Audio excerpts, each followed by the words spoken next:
दोस्त तोरो यहाँ हाल है तो अच्छा से केना रो आना बैठ बताबै छियो ठीके छै डीजे गुड्डूरा मां गायत्री रिकॉर्डिंग स्टूडियो कोही गेलै बात एगो संतो आय है संतो रे सुन संतो रे कोही गेलै बात एगो संतो आय है संतो एगो संतो बहु बिना केकरो नहीं बनतो रे बहु बिना केकरो नहीं बनतो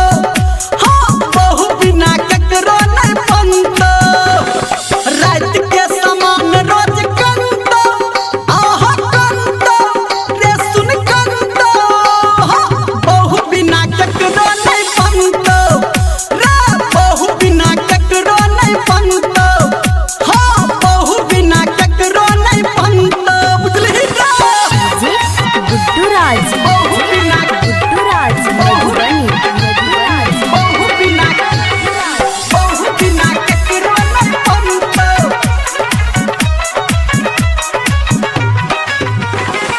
खाना बने तो कपड़ा हाथ धोतो खाना बने तो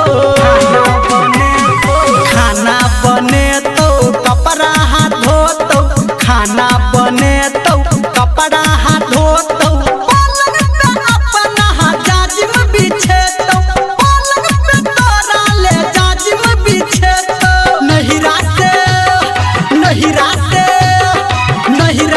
खीर पूरी अनतो हे रे अनतो रे सुन अनतो